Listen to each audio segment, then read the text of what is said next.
Friends, welcome to Uma kitchen. இன்றைக்கி கோதுமை மாவு முட்டை தோசை எப்படி செய்யுதுன்னு பார்க்க போகிறோம்.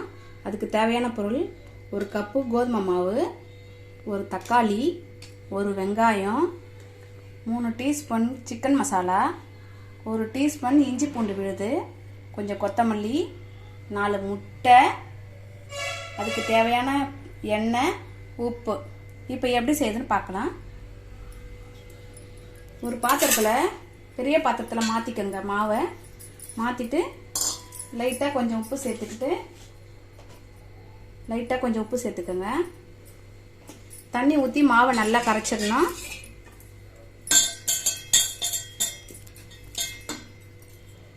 மாவை திரி இல்லாமல் நைஸாக கரைச்சிக்கிட்டு, மாவை திரியாக இருக்கக்கூடாது, நைஸாக கரைச்சிக்கிட்டோம்.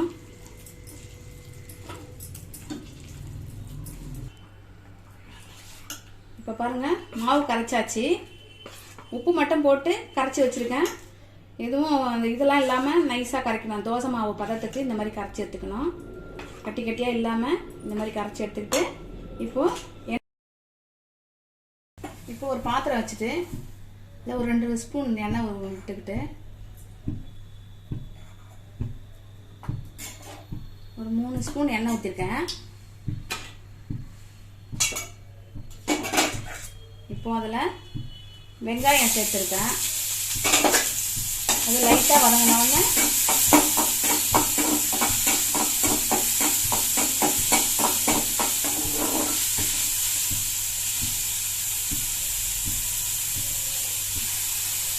இப்போ அதில் தக்காளி சேர்த்துருக்கேன். லைட்டாக வெங்காயம் வதங்கினோடனே இந்த தக்காளி சேர்த்துருக்கேன். இஞ்சி பூண்டு விழுது சேர்த்துருக்கேன்.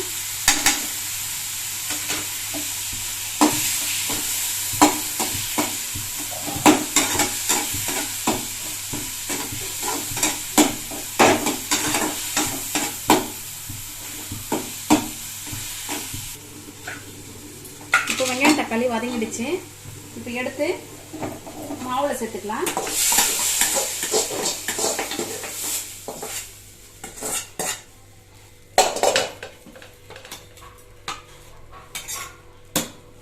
கல் எடுத்து தவா எடுத்து அது ஹீட் ஆகிட்டே இருக்கட்டும். இப்போ அதுங்காட்டி நம்ம மாவை மிக்ஸ் பண்ணி வச்சுக்கலாம். பாருங்க, சிக்கன் மசாலாவை அதிலே சேர்த்துக்கிறேன். கொத்தமல்லியும் அதிலே சேர்த்துறேன். இப்போ இந்த முட்டையை இதிலே ஊற்றி கலக்கிடணும்.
இதில் வேணும்னா கேப்சிகம் சேர்த்துக்கலாம், கேரட் சேர்க்கலாம்.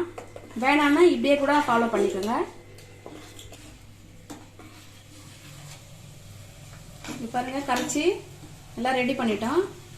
முட்டை, சிக்கன் மசாலா, வெங்காயம், தக்காளி, இஞ்சி பூண்டு பேஸ்ட்டு, கொத்தமல்லி எல்லாம் போட்டு இப்போ நல்லா கலக்கியாச்சு. வெங்காயம் தக்காளி இப்போ வதக்கி போட்டாச்சு.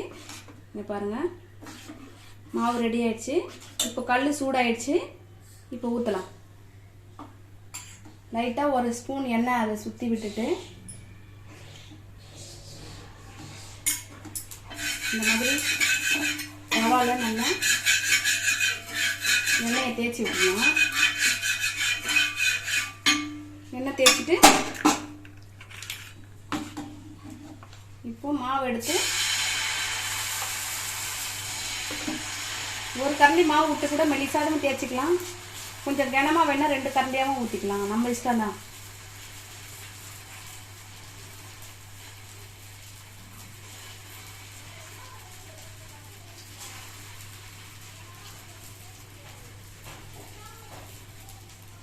இது கோதுமை மாவுன்றதுனால மெலிசா தேய்ச்சா ஒரு சமயம் ஒட்டிடும், சரியாக தேய்க்க முடியாது. அதனால கொஞ்சம் கனமாக ஊற்றினா கொஞ்சம் நல்லா வரும்ன்றதுனால நான் கனமாக ஊற்றிருக்கேன். ஒரு ஸ்பூன் எண்ணெய் சுற்றி அப்படியே ஊற்றி விட்டுருங்க.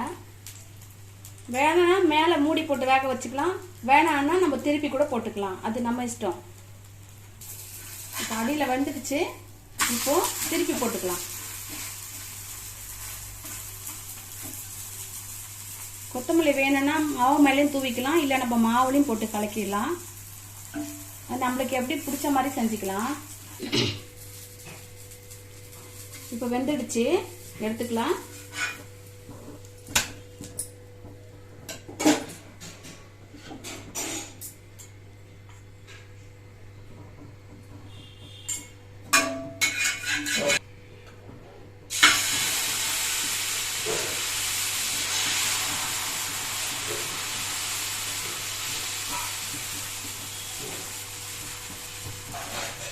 இதுக்கு கொத்தமல்லி சட்னி, வெங்காய சட்னி, இல்லை இட்லி பொடி ஏதாவது நம்ம சேர்த்து சாப்பிட்லாம், நல்லாயிருக்கும். இல்லை அப்படியேவும் சாப்பிட்லாம், நம்மளுக்கு பிடிச்ச மாதிரி எப்படி சாப்பிட்ணுமோ அப்படி கூட சாப்பிட்லாம். இந்த தோசைக்கு எல்லாமே நல்லாயிருக்கும், மேட்சாக இருக்கும். திருப்பி போட்டு பண்ணிக்கலாம். பாருங்கள், திருப்பி போட்டாச்சு, வெந்துடுச்சு, ரெடி ஆயிடுச்சு, எடுத்துடலாம். இப்போ பாருங்கள், டேஸ்டான கோதுமை முட்டை தோசை ரெடி ஆயிடுச்சு.